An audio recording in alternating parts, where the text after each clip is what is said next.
नमस्कार मित्रांनो, साई प्रभा या चॅनलमध्ये आपलं स्वागत आहे। मित्रांनो, आज आपण श्री नवनाथ कथासार या अध्यायाचा पुढील अध्याय घ्यायचा अगोदर आपण जाणून घेऊया की श्री नवनाथ कथासार ही पोथी वाचल्याने त्यापासून आपल्याला काय फायदा आहे आणि त्याचं महत्त्व काय आहे।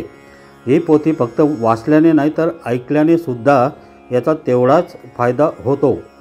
तर मित्रांनो, श्री नवनाथ कथासार या ग्रंथात एकूण 40 अध्याय आहेत। यातील प्रत्येक अध्याय एका विशिष्ट फलप्राप्तीसाठी आहे। ते या ग्रंथाच्या 40व्या अध्यायात सांगितलेले आहे। पूर्ण श्रद्धेने व भक्तिभावाने संकल्प करून तसेच नवनाथांना शरण जाऊन केलेलं पठणाचे किंवा श्रवणाचे दिव्य अनुभव निश्चित येतात। मित्रांनो, पितृदोष, वास्तुदोष व घरातील मतभेद या गोष्टींमुळे आज आपण प्रत्येकजण मानसिक अशांतता अनुभवतो। प्रत्येकाला काही ना काही समस्येने घेरलेले आहेच आणि प्रत्येकजण त्रस्त आहे।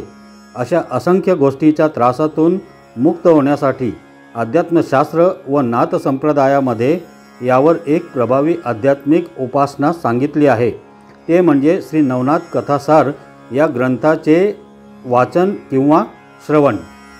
घरामध्ये श्री नवनाथ कथासार वाचनाने व फक्त श्रवण केल्याने सुद्धा एक आगळा वेगळा आनंद, चैतन्य व प्रसन्नता निर्माण होते।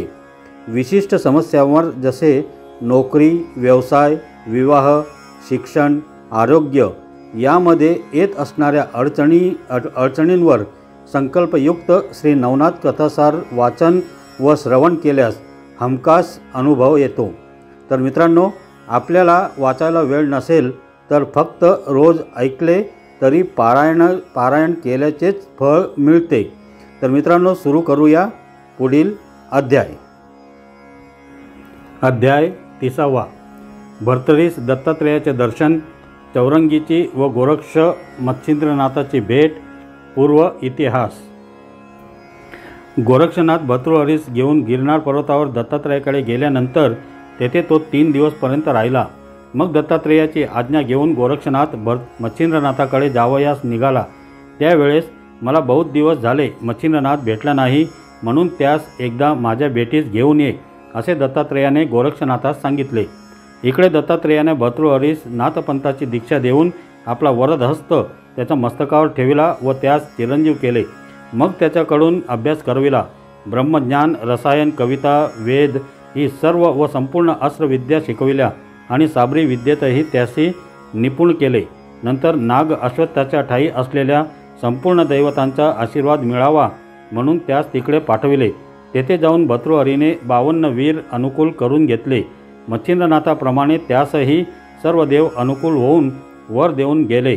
मग भर्तृहरीस श्री दत्तात्रेयाने आपल्याबरोबर बद्रिकाश्रमास नेऊन तपश्चर्यास बसविले व आपण गिरनार पर्वती जाऊन मच्छिंद्रनाथाच्या भेटांची वाट पाहत राहिले।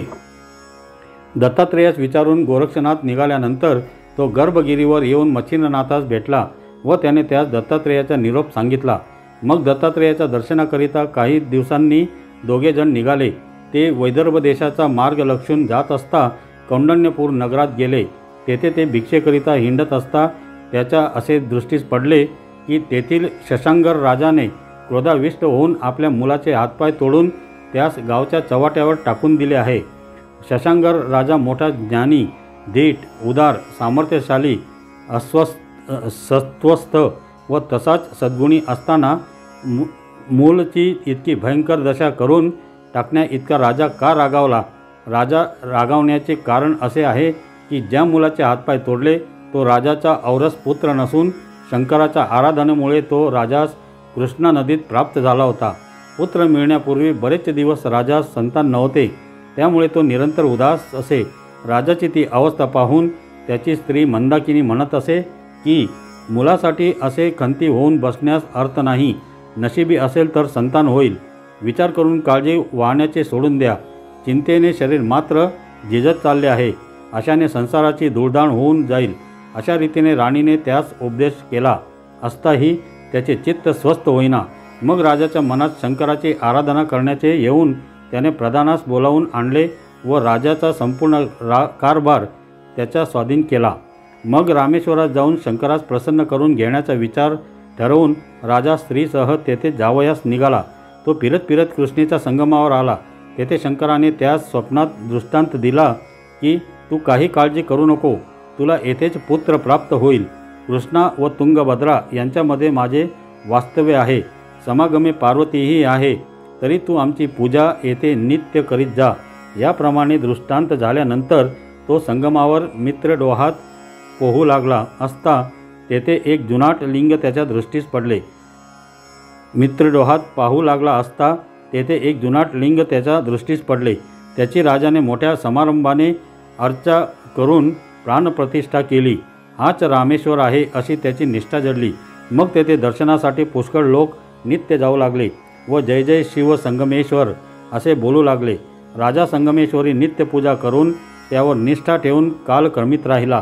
तेथून नजीकच्या भद्रसंगम गावात मित्राचार्य या नावाचा एक विप्र राहत होता. त्याच्या स्त्रियेचे नाव शरयू. ती मोठी पतिव्रता होती. त्यासही पोटी काही संतान नव्हते, म्हणून त्यांनीही त्याच संगमेश्वराची म्हणजे शिवाची आराधना आरंभिली. इकडे कैलासात शंकर कित्येक गणासह बसले असता सुलोचन नावाच्या अप्सरेस शंकराने बोलावून आणले. ती कैलासास आल्यावर शंकराच्या पाया पडून नाचावयास व गावयास लागली. परंतु त्यावेळेस शंकराचे प्रसन्न मुद्रा पाहून ती मोहित झाली. यामुळे नाचताना तिच्या तालासुरात चूक पडली. तेव्हा तिचा हा सर्व प्रकार शंकराच्या लक्षात आला व त्याने तिला सांगितले, सुलोचने, तुझ्या मनातील हेतू मी समजलो. तू मनाने भ्रष्ट झाली आहेस, म्हणून भद्रसंगमी मित्राचार्य ब्राह्मणाच्या पोटी तुला जन्म प्राप्त होईल.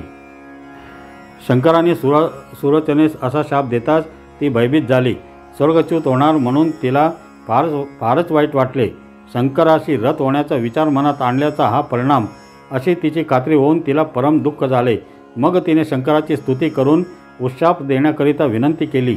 तेव्हा शंकराने प्रसन्न होऊन सुलोचनेस उशाप दिला की तू आता मृत्यूलोकी जन्म घे. तुझी मनकामना पूर्ण होण्यासाठी माझा तुला स्पर्श होताच तू स्वर्गीत येशील. याप्रमाणे उशापवाणी निघताच ती तेथून निघाली व मित्राचार्याची स्त्री शरयू हिच्या उदरी तिचा जन्म झाला.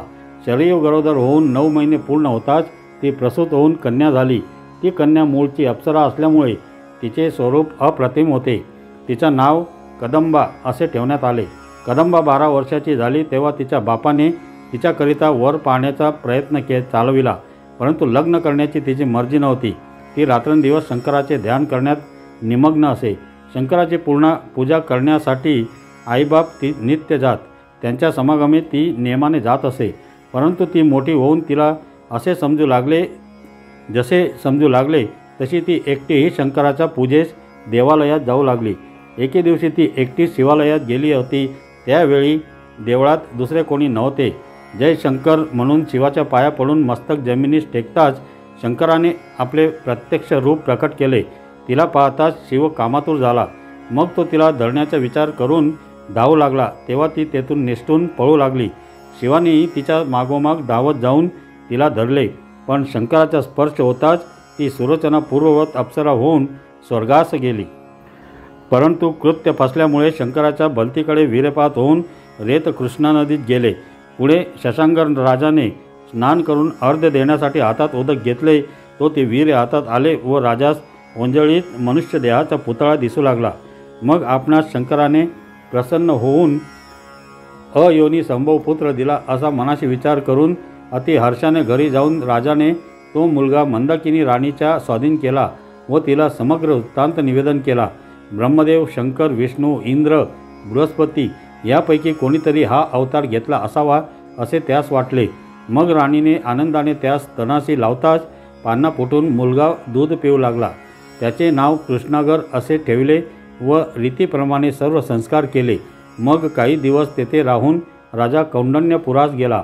पुढे कृष्णागराचे वय 12 वर्षाचे झाले तेव्हा त्याचे लग्न करण्याचे मनात आणून राजाने मुलाच्या रूपास व गुणास योग्य अशी कन्या शोधावयास बरीच मंडळी देशोदेशी पाठविली.